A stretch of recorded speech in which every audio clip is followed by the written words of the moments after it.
ಈ ವರ್ಷ ಯಾರೆಲ್ಲ KCET ಸೆಕೆಂಡ್ ರೌಂಡಲ್ಲಿ ಚಾಯ್ಸ್ ಎಂಟ್ರಿ ಮಾಡಬೇಕು ಅಂದ್ಕೊಂಡಿದ್ದೀರಾ, ಈ ಒಂದು ವಿಡಿಯೋ ಸಖತ್ ಇಂಪಾರ್ಟೆಂಟ್ ಆಗಿರುತ್ತೆ.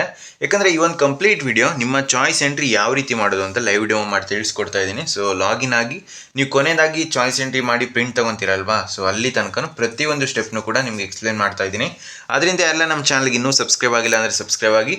ಯಾಕಂದರೆ ನೆಕ್ಸ್ಟ್ ನಿಮ್ಮ ಕೌನ್ಸಿಲಿಂಗ್ ಮುಗಿಯೋ ತನಕ ಇದೇ ರೀತಿ ಕಂಪ್ಲೀಟಾಗಿ ಗೈಡ್ ಮಾಡ್ತೀನಿ. ನೆಕ್ಸ್ಟ್ ಇದೇ ರೀತಿ ಫೀಸ್ ಪೇಮೆಂಟ್ ಲೈವ್ ಡಿಮೋ ಬೇಕು ಅಂತ ಹೇಳಿದ್ರೆ ಕಮೆಂಟ್ ಬಾಕ್ಸಲ್ಲಿ ಲೈವ್ ಡಿಮೋ ಅಂತ ಹಾಕಿ. ಸೊ ಈ ಒಂದು ವಿಡಿಯೋ ನೋಡಿದ್ರೆ ಅಂತ ಹೇಳಿದ್ರೆ ನಿಮಗೆ ಎಲ್ಲ ಡೌಟ್ಸ್ ಕೂಡ ಕ್ಲಾರಿಫೈ ಆಗುತ್ತೆ. ಮತ್ತು ನಿಮಗೆ ಚಾಯ್ಸ್ 1 ಅಂದರೆ ಏನು, ಚಾಯ್ಸ್ 4 ಅಂದರೆ ಏನು, ಇದ್ರ ಬಗ್ಗೆನೂ ಡೀಟೇಲಾಗಿ ಎಕ್ಸ್ಪ್ಲೇನ್ ಮಾಡ್ತೀನಿ. ಸೊ ಜಸ್ಟ್ ಸಬ್ಸ್ಕ್ರೈಬ್ ಆಗಿ ಮತ್ತು ವಿಡಿಯೋಗೊಂದು ಲೈಕ್ನ ಮಾಡಿ. ಸೊ ಬನ್ನಿ ಫ್ರೆಂಡ್ಸ್, ವಿಡಿಯೋನ ಶುರು ಮಾಡೋಣ. ಮೊದಲನೇದಾಗಿ ಲಿಂಕ್ ಡಿಸ್ಕ್ರಿಪ್ಷನ್ಲಿ ಕೊಟ್ಟಿರ್ತೀನಿ. ಆ ಒಂದು ಲಿಂಕ್ ಮುಖಾಂತರ ನೀವು ಲಾಗಿನ್ ಆಗ್ಬೋದು. ಅಥವಾ ನೀವು KE ಅಫಿಷಿಯಲ್ ವೆಬ್ಸೈಟ್ನ ವಿಸಿಟ್ ಮಾಡಿದ್ರೆ ಅಲ್ಲಿ ನಿಮಗೆ ಚಾಯ್ಸ್ ಎಂಟ್ರಿ, ಫೀಸ್ ಪೇಮೆಂಟು ಅದು ಒಂದು ಲಿಂಕ್ ಇರುತ್ತೆ. ಸೊ ಅಲ್ಲಿ ಕ್ಲಿಕ್ ಮಾಡಿಕೊಂಡು ಈ ರೀತಿ ಒಂದು ಇಂಟರ್ಫೇಸ್ ಬರುತ್ತೆ. ಈ ಲಾಗಿನ್ ಆಗೋದು ತುಂಬ ಈಸಿ. ಸೊ ನಿಮ್ಮ ಡಾಕ್ಯುಮೆಂಟ್ ವೆರಿಫಿಕೇಷನ್ ಸ್ಲಿಪ್ಪಲ್ಲಿ ಒಂದು QR ಕೋಡ್ ಇರುತ್ತೆ. ಆ ಒಂದು QR ಕೋಡ್ನ ಸ್ಕ್ಯಾನ್ ಮಾಡ್ತೀರಾ, ಮತ್ತು ನಿಮ್ಮ ರಿಜಿಸ್ಟರ್ಡ್ ಮೊಬೈಲ್ ನಂಬರ್ಗೆ ಒಂದು OTP ಬರುತ್ತೆ. ಸೊ ಒಂದು OTP ಹಾಕ್ತೀರಾ, ಡೈರೆಕ್ಟಾಗಿ ಲಾಗಿನ್ ಆಗುತ್ತೆ. ಅಥವಾ ನೀವು CET ನಂಬರ್ನ ಎಂಟ್ರಿ ಮಾಡಿ, ಅಪ್ಲಿಕೇಶನ್ ನಂಬರ್ನ ಎಂಟ್ರಿ ಮಾಡಿ, ಕ್ಯಾಪ್ಚಾನ ಎಂಟ್ರಿ ಮಾಡಿ, ಅಲ್ಲೂ ಕೂಡ OTP ಬರುತ್ತೆ. ಸೊ ಎರಡು ಥರ ನೀವು ಲಾಗಿನ್ ಆಗ್ಬೋದು. ಲಾಗಿನ್ ಆಗಿ ಸೊ ನೆಕ್ಸ್ಟ್ ಸ್ಟೆಪ್ನ ನಿಮ್ಗೆ ಎಕ್ಸ್ಪ್ಲೇನ್ ಮಾಡ್ತೀನಿ. ಲಾಗಿನ್ ಎಲ್ಲ ಆದಮೇಲೆ ನಿಮಗೆ ಈ ರೀತಿ ಒಂದು ಇಂಟರ್ಫೇಸ್ ಬರುತ್ತೆ. ಸೊ ಇಲ್ಲಿ ನಿಮಗೆ ಯಾವ ಕಾಲೇಜ್ ಅಲಾಟ್ ಆಗಿದೆ, ಯಾವ ಸೀಟ್ ಸಿಕ್ಕಿದೆ, ಇದನ್ನು ಇಲ್ಲಿ ಅಲಾಟ್ಮೆಂಟ್ ರಿಸಲ್ಟ್ ಅಂತ ಒಂದು ಪೋರ್ಟಲ್ ಇದೆಯಲ್ವಾ, ಸೊ ಇಲ್ಲಿ ಮೆನ್ಷನ್ ಆಗಿರುತ್ತೆ. ನೆಕ್ಸ್ಟ್ ನೀವು ಎಷ್ಟು ಫೀಸ್ ಪೇಮೆಂಟ್ ಮಾಡಬೇಕು, ಸೊ ಅದು ಇಲ್ಲಿ ಮೆನ್ಷನ್ ಆಗಿರುತ್ತೆ. ಸೊ ಟೋಟಲ್ ಎಷ್ಟು ಫೀಸು ನೀವು ಪೇ ಮಾಡಿದರೆ ಇಲ್ಲಿ ಪೇಡ್ ಅಂತ ಬಂದಿರುತ್ತೆ. ಇನ್ನೂ ಕೂಡ ಪೇಮೆಂಟ್ ಆಗಿಲ್ಲ, ಸೊ ಅದಕ್ಕೆ ಇಲ್ಲಿ ಪೆಂಡಿಂಗ್ ತೋರಿಸ್ತಾ ಇದೆ. ಓಕೆನಾ. ಇದರಲ್ಲಿ ನೀವು ಚಾಯ್ಸ್ ಎಂಟ್ರಿ ಮಾಡಬೇಕಾಗಿರೋದು ಈಗ. ಸೊ ಚಾಯ್ಸ್ ಎಂಟ್ರಿ ಯಾವ ರೀತಿ ಮಾಡೋದು ಅಂತ ಹೇಳಿದ್ರೆ ಇಲ್ಲಿ ಅಡ್ಮಿಷನ್ ಅಂತ ಒಂದು ಆಪ್ಷನ್ ಇದೆಯಲ್ವಾ, ಇದ್ರ ಕೆಳಗಡೆ ಚಾಯ್ಸ್ ಎಂಟ್ರಿ ಅಂತ ಇದೆ. ಸೊ ಈ ಒಂದು ಚಾಯ್ಸ್ ಎಂಟ್ರಿಯಲ್ಲಿ ಎಂಟರ್ ಚಾಯ್ಸ್ ಅಂತ ಇದೆಯಲ್ಲ, ಸೊ ಇದ್ರ ಮೇಲೆ ಕ್ಲಿಕ್ ಮಾಡ್ಕೋಬೇಕು ನೀವು. ಈಗ ನಾನು ಎಂಟರ್ ಚಾಯ್ಸ್ ಮೇಲೆ ಕ್ಲಿಕ್ ಮಾಡ್ತಾ ಇದ್ದೀನಿ. ಈಗ ಎಂಟರ್ ಚಾಯ್ಸ್ ಮೇಲೆ ಕ್ಲಿಕ್ ಮಾಡಿದ್ಮೇಲೆ ನಿಮಗೆ ಈ ರೀತಿ ಒಂದು ಆಪ್ಷನ್ ಬರುತ್ತೆ. ನಿಮ್ಗೆ ಇರೋದು ಎರಡೇ ಚಾಯ್ಸು. ಇಲ್ಲ ಚಾಯ್ಸ್ 1ನ ಚೂಸ್ ಮಾಡಬೇಕು, ಅಥವಾ ನೀವು ಚಾಯ್ಸ್ 4ನ ಚೂಸ್ ಮಾಡಬೇಕು. ಸೊ ಇದೆರಡರಲ್ಲಿ ಒಂದನ್ನೇ ನೀವು ಚೂಸ್ ಮಾಡೋದಕ್ಕಾಗೋದು. ಇಲ್ಲಿ ಕ್ಲಿಯರಾಗಿ ಮೆನ್ಷನ್ ಮಾಡಿರ್ತಾರೆ ಚಾಯ್ಸ್ 1 ಅಂದರೆ ಏನು, ಚಾಯ್ಸ್ 4 ಅಂದರೆ ಏನು ಅಂತ. ಸೊ ಇದರಲ್ಲಿ ನೀವು ಒಂದ್ಸಲ ಓದ್ಕೊಳ್ಳಿ. ನೀವು ಯಾವುದನ್ನು ಚೂಸ್ ಮಾಡಬೇಕು ಅದನ್ನು ಸೆಲೆಕ್ಟ್ ಮಾಡಿ, ಇಲ್ಲಿ ಸಬ್ಮಿಟ್ ಅಂತ ಆಪ್ಷನ್ ಇದೆಯಲ್ಲ, ಸೊ ಸಬ್ಮಿಟ್ ಚಾಯ್ಸ್ ಅಂತ ಕ್ಲಿಕ್ ಮಾಡಿ. Next terms and conditions accept ಮಾಡಿ ಅಂತ ಒಂದು ಆಪ್ಷನ್ ತೋರಿಸ್ತಾ ಇದೆಯಲ್ಲ, ಸೊ ಇದ್ರ ಮೇಲೆ ಕ್ಲಿಕ್ ಮಾಡಿಕೊಂಡು ಐ ಅಂಡರ್ಸ್ಟುಡ್ ಆ್ಯಂಡ್ ಪ್ರೊಸೀಡ್ ಅಂತ ಕ್ಲಿಕ್ ಮಾಡಿ. ಇದಾದಮೇಲೆ ನೆಕ್ಸ್ಟು ನಿಮಗೆ ಇಲ್ಲಿ ಕನ್ಫರ್ಮ್ ಅಂತ ಟೈಪ್ ಮಾಡಬೇಕು ನೀವು. ಸೊ ಅಲ್ಲಿ ಕೀಬೋರ್ಡಲ್ಲಿ ಕನ್ಫರ್ಮ್ ಅಂತ ಟೈಪ್ ಮಾಡಿ, ಆಮೇಲೆ ಲಾಕ್ ಆ್ಯಂಡ್ ಕನ್ಫರ್ಮ್ ಚಾಯ್ಸ್ ಅಂತ ಇದೆಯಲ್ಲ, ಸೊ ಇದ್ರ ಮೇಲೆ ಕ್ಲಿಕ್ ಮಾಡಿದಾಗ ನಿಮ್ಮ ಚಾಯ್ಸ್ ಎಂಟ್ರಿ ಲಾಕ್ ಆಗುತ್ತೆ.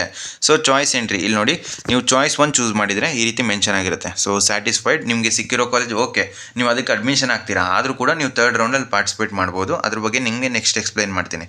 ಇದಾದಮೇಲೆ ಪ್ರಿಂಟ್ ಮೈ ಚಾಯ್ಸ್ ಅಂತ ಇದೆಯಲ್ಲ, ಸೊ ಇದ್ರ ಮೇಲೆ ಕ್ಲಿಕ್ ಮಾಡಿಕೊಂಡು ನೀವು ಯಾವ ಚಾಯ್ಸ್ನ ಚೂಸ್ ಮಾಡಿದ್ದೀರಾ ಅದನ್ನು ಡೌನ್ಲೋಡ್ ಮಾಡ್ಕೊಳ್ಳಿ. ಓಕೆನಾ. ಸೊ ನೀವು ಪ್ರಿಂಟ್ ಚಾಯ್ಸ್ ಮೇಲೆ ಕ್ಲಿಕ್ ಮಾಡಿಕೊಂಡು ಆ ಒಂದು ಏನು ಚಾಯ್ಸ್ ಎಂಟ್ರಿ ಮಾಡಿರ್ತೀರ ಅದನ್ನೊಂದ್ಸಲ ಡೌನ್ಲೋಡ್ ಮಾಡ್ಕೊಳ್ಳಬೇಕು.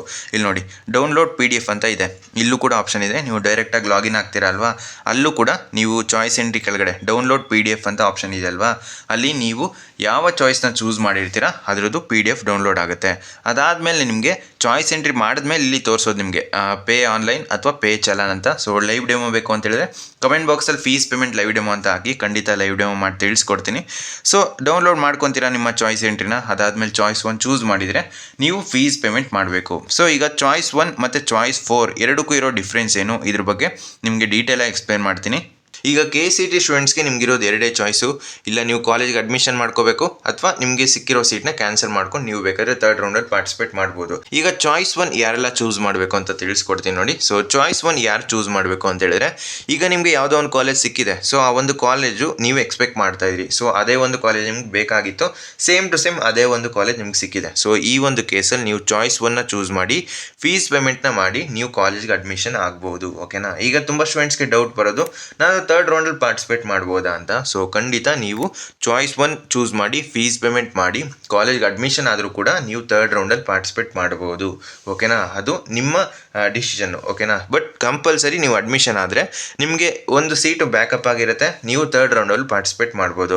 ನೀವು ಫುಲ್ಲು ಅಡ್ಮಿಷನ್ ಪ್ರೊಸೆಸ್ ಕಂಪ್ಲೀಟ್ ಮಾಡ್ಕೊಳ್ಳೇಬೇಕು. ಸೊ ಆವಾಗ ಮಾತ್ರ ನಿಮಗೆ ಈ ಒಂದು ಏನು ಸೀಟ್ ಸಿಕ್ಕಿರುತ್ತೆ, ಸೊ ಇದು ನಿಮಗೆ ಹೋಲ್ಡ್ ರೀತಿಯೇ ಇರುತ್ತೆ. ಥರ್ಡ್ ರೌಂಡಲ್ಲಿ ಯಾವ್ದಾದ್ರು ಕಾಲೇಜ್ ಸಿಕ್ಕಿದ್ರೆ ಅಪ್ಗ್ರೇಡ್ ಆಗುತ್ತೆ, ಇಲ್ವಾ ಈ ಒಂದು ಸೆಕೆಂಡ್ ರೌಂಡಲ್ಲಿ ಏನು ಕಾಲೇಜ್ ಸಿಕ್ಕಿರುತ್ತೆ ಇದು ನಿಮಗೆ ಕನ್ಫರ್ಮ್. ಓಕೆನಾ. ಸೊ ಚಾಯ್ಸ್ 1 ಚೂಸ್ ಮಾಡಿದ್ರೆ ನೀವು ಕಾಲೇಜ್ಗೆ ಅಡ್ಮಿಷನ್ ಆಗ್ತೀರಾ. ಸೊ ನಿಮಗೆ ಲಾಸ್ಟ್ ಡೇಟ್ ಏನು ಇದ್ರ ಬಗ್ಗೆ ನೆಕ್ಸ್ಟು ತಿಳಿಸ್ಕೊಡ್ತೀನಿ. ನೆಕ್ಸ್ಟು ಚಾಯ್ಸ್ 4 ಚೂಸ್ ಮಾಡಿದ್ರೆ ಏನಾಗುತ್ತೆ ಅಂತ ಹೇಳಿದ್ರೆ, ಈಗ ನಿಮ್ಗೆ ಯಾವುದೋ ಒಂದು ಕಾಲೇಜ್ ಸಿಕ್ಕಿರುತ್ತೆ, ಆ ಒಂದು ಸೀಟ್ನ ನೀವು ಕ್ಯಾನ್ಸಲ್ ಮಾಡಿಕೊಂಡು ಚಾಯ್ಸ್ 4 ಚೂಸ್ ಮಾಡಿರ್ತೀರಲ್ವಾ. ಸೊ ನೆಕ್ಸ್ಟು ಥರ್ಡ್ ರೌಂಡಲ್ಲಿ ಪಾರ್ಟಿಸಿಪೇಟ್ ಮಾಡಬೇಕು ಅಂತ ಹೇಳಿದ್ರೆ 5000 ಮತ್ತೆ ನೀವು ಪೇ ಮಾಡಬೇಕು. ಸೊ 5000 ಪೇ ಮಾಡಿ ನೀವು ಬೇಕಾದರೆ ಥರ್ಡ್ ರೌಂಡಲ್ಲಿ ಪಾರ್ಟಿಸಿಪೇಟ್ ಮಾಡ್ಬೋದು. ಚಾಯ್ಸ್ 4 ಚೂಸ್ ಮಾಡಿದ್ರೆ ಈಗ ಯಾವ ಸೀಟ್ ನಿಮ್ಗೆ ಸಿಕ್ಕಿರುತ್ತೆ ಆ ಒಂದು ಸೀಟ್ನ ನೀವು ಕ್ಯಾನ್ಸಲ್ ಮಾಡ್ಕೊತೀರಾ. ಸೊ ಇದು ಚಾಯ್ಸ್ 4 ಬಗ್ಗೆ ಆಯಿತು. ಸೊ ನಿಮ್ಮ ಚಾಯ್ಸ್ ಎಂಟ್ರಿ ಮಾಡೋದಕ್ಕೆ 27th ಲಾಸ್ಟ್ ಡೇಟ್ ಆಗಿರುತ್ತೆ. ಸೊ 27th ಒಳಗಡೆ ನೀವು ನಿಮ್ಮ ಡಿಸಿಷನ್ನ ಚಾಯ್ಸ್ ಎಂಟ್ರಿ ಮುಖಾಂತರ KEAಗೆ ಕಂಪಲ್ಸರಿ ತಿಳಿಸಲೇಬೇಕು. ಆವಾಗ ಮಾತ್ರ ನೀವು KEA ಕೌನ್ಸಿಲಿಂಗಲ್ಲೇ ಇರ್ತೀರಾ. ಯಾಕಂದರೆ ಈಗ ಚಾಯ್ಸ್ 1 ಚೂಸ್ ಮಾಡಿದ್ರೆ ನಿಮಗೆ ಸಿಕ್ಕಿರೋ ಸೀಟ್ನ ನೀವು ಅಡ್ಮಿಷನ್ ಆಗ್ತೀರಾ, ಸೊ ಫೀಸ್ ಪೇಮೆಂಟು ಮಾಡ್ತೀರಾ, ಥರ್ಡ್ ರೌಂಡ್ಗೂ ಪಾರ್ಟಿಸಿಪೇಟ್ ಮಾಡ್ಬೋದು. ನೆಕ್ಸ್ಟು ಚಾಯ್ಸ್ 4 ಚೂಸ್ ಮಾಡಿದ್ರೆ ಈಗ ನಿಮಗೆ ಸಿಕ್ಕಿರೋ ಸೀಟ್ನ ನೀವು ಕ್ಯಾನ್ಸಲ್ ಮಾಡ್ಕೊತೀರಾ, ನೀವು ಕೂಡ ಥರ್ಡ್ ರೌಂಡಲ್ಲಿ ಪಾರ್ಟಿಸಿಪೇಟ್ ಮಾಡ್ಬೋದು 5000 ರುಪೀಸ್ನ ಪೇ ಮಾಡಿ. ಈಗ ನೀವು ಚಾಯ್ಸ್ ಎಂಟ್ರಿನೇ ಮಾಡಲಿಲ್ಲ ಅಂತೇಳಿದ್ರೆ KE ಅವರು ನಿಮ್ಮ ಕೌನ್ಸಿಲಿಂಗಿಂದನೇ ಎಕ್ಸಿಟ್ ಮಾಡಿಸ್ತಾರೆ ನಿಮ್ಮನ್ನ. ಸೊ ನೀವು ಲೀಗಲಾಗಿ ಎಕ್ಸಿಟ್ ಆಗ್ಬೋದು. ಯಾವ ರೀತಿ ಅಂದರೆ ಚಾಯ್ಸ್ 4 ಚೂಸ್ ಮಾಡಿ, ಓಕೆನಾ. ಸೀಟ್ ಸಿಕ್ಕಿಲ್ಲ ಅಂದರೆ ನಿಮ್ಗೆ ಯಾವುದೇ ರೀತಿ ಚಾಯ್ಸ್ ಎಂಟ್ರಿ ಇರೋದಿಲ್ಲ. ನಿಮ್ಮ ಚಾಯ್ಸ್ ಎಂಟ್ರಿ ಬಗ್ಗೆ ಇರೋ ಎಲ್ಲ ಡೌಟ್ಸ್ ಕೂಡ ಕ್ಲಾರಿಫೈ ಆಯಿತು ಅಂತ ಅನ್ಕೊತೀನಿ. ಬೇರೆ ಏನಾದರೂ ಡೌಟ್ಸ್ ಇರೋ ಕಮೆಂಟ್ ಬಾಕ್ಸಲ್ಲಿ ಹಾಕಿ. ಸೊ ಫ್ರೆಂಡ್ಸ್, ಈ ವಿಡಿಯೋ ನಿಮ್ಗೆ ಇಷ್ಟವಾಗಿತ್ತು ಅಂದರೆ ಲೈಕ್ ಮಾಡಿ, ಕಮೆಂಟ್ ಮಾಡಿ, ಮತ್ತು ನಿಮ್ಮ ಫ್ರೆಂಡ್ಸ್ಗೆಲ್ಲ ಈ ವಿಡಿಯೋನ ಶೇರ್ ಮಾಡಿ.